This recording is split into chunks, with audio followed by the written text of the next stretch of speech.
I still remember the exact moment my entire family turned against me. Not because I committed a crime, not because I hurt anyone, but because my mother told a lie. A lie so cruel that it followed me for nearly 20 years. And by the time the truth finally came out, my grandfather was dead, my family was broke, and the people who spent years destroying my name were standing in front of me asking for help. My name is Ethan Parker. I'm 38 years old, from Columbus, Ohio, and I own a small commercial construction company. If you asked my family what happened when I was 18, they'd tell you I ran away. They'd tell you I abandoned everyone. They'd tell you I was selfish, ungrateful, and only cared about myself. For years, that was the story. The problem was, none of it was true. I grew up as the family scapegoat. My younger brother, Tyler, was the golden child. If Tyler got a B in school, my parents celebrated. If I got an A, they asked why it wasn't an A+. When Tyler broke a neighbor's window playing baseball, somehow I got grounded. When Tyler crashed Dad's truck at 17, Dad called it a learning experience. When I dented the garage door backing out of the driveway, my father didn't speak to me for 3 weeks. That was my childhood. I learned very early that fairness didn't exist inside our house. My mother, Linda Parker, adored Tyler. She made no effort to hide it. At family dinners, she would brag about him nonstop. Tyler's going to do great things. Tyler's special. Tyler's got leadership qualities. Meanwhile, I sat there quietly eating mashed potatoes while pretending none of it bothered me. The only person who treated me differently was my grandfather, George Parker. Grandpa saw everything. He never openly challenged my parents, but he noticed. When I was 12, he took me fishing. Halfway through the trip, he looked at me and said something I never forgot. Ethan, some people need one child to blame so they don't have to look at themselves. At 12 years old, I didn't fully understand. Years later, I did. Grandpa became my safe place. Whenever things got bad at home, I'd spend weekends with him. He taught me woodworking. He taught me responsibility. Most importantly, he treated me like I mattered. By the time I reached high school, the tension inside our house had become unbearable. Tyler could do whatever he wanted. I worked after school to buy my own car. Tyler got one for free. I paid for my own clothes. My parents paid for everything Tyler wanted. Still, I kept my head down. I focused on his school. I focused on work. I focused on escaping. Everything finally exploded 3 weeks after my 18th birthday. It started with money. Dad accused me of stealing $2,000 from a safe in his office. I was stunned. I hadn't even seen the safe. I remember standing in the kitchen while my mother screamed at me. "You've always been jealous of your brother. I knew you'd do something like this." I kept saying the same thing. I didn't take it. Dad slammed his fist on the counter. "Then where is it?" I didn't know. Because I hadn't stolen it. 3 days later, the truth came out. Tyler had taken the money. He admitted it after one of his friends exposed him. I thought my parents would apologize. Instead, my mother looked at me and said something I'll never forget. "Well, you gave us every reason to suspect you." That was her apology. I should have left then, but I didn't. The real betrayal came 2 months later. I had been accepted into a trade apprenticeship program in Cincinnati. It was my chance to build a future. When the acceptance letter arrived, I was excited. My mother wasn't. She wanted me close enough to continue being the family punching bag. We argued for weeks. Then one night, things got ugly, really ugly. My father told me if I left, I shouldn't bother coming back. I thought it was an empty threat. It wasn't. The morning I packed my bags, my mother stood in the driveway with her arms crossed. "If you walk away today, don't expect us to rescue you." I said, "I'm not asking you to." She laughed. Then she said the words that changed everything. "Fine, run away." I didn't run away. I left as an adult pursuing a career opportunity. But my mother immediately started telling relatives I had abandoned the family. Within days, the story spread. According to her, I disappeared without warning. According to her, I broke her heart. According to her, she had no idea where I went. Every word was a lie, and people believed it. Aunts stopped calling. Cousins ignored me. Family friends treated me like a criminal. I was 18 years old and suddenly isolated from nearly everyone I'd ever known. The only person who stayed in touch was Grandpa. Every Sunday he called. Every Christmas he mailed a card. Every birthday he remembered. Without him, I honestly don't know if I would have made it. Those first years were hard.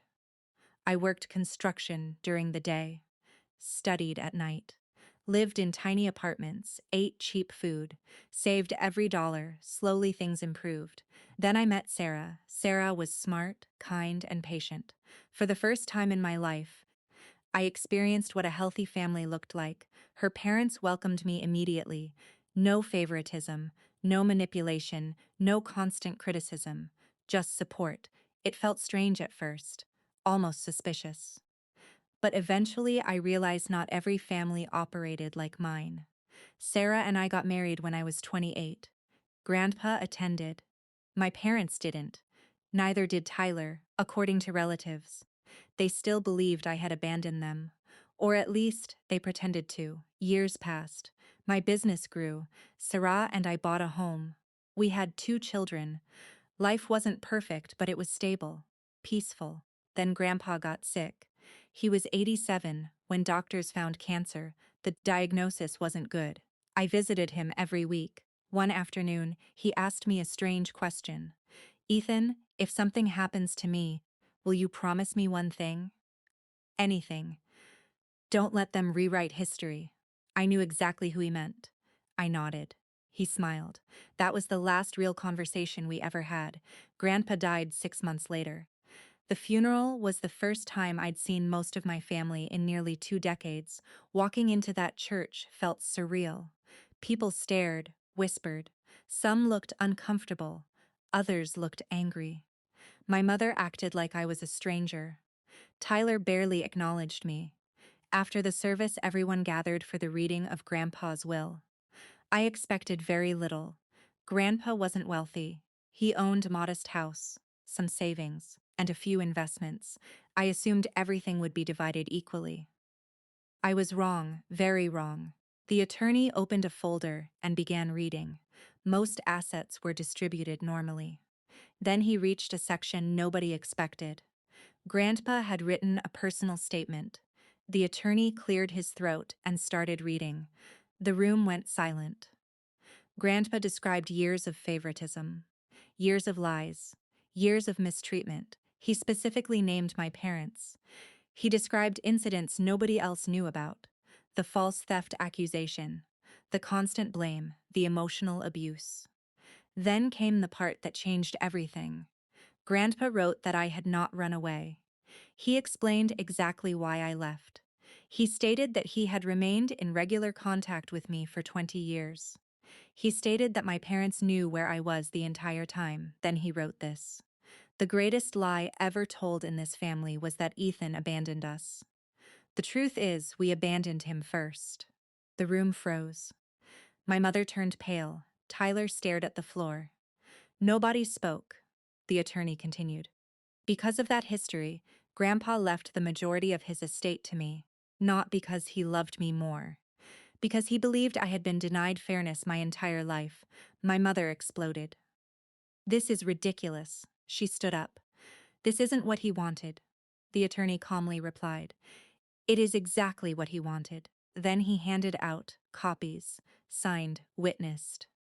Legally airtight. For the first time in 20 years, my mother's version of events collapsed. Publicly, permanently. The weeks that followed were chaos. Relatives started calling me. Many apologized. Some admitted they had believed the lies. Others confessed Grandpa had hinted at the truth for years.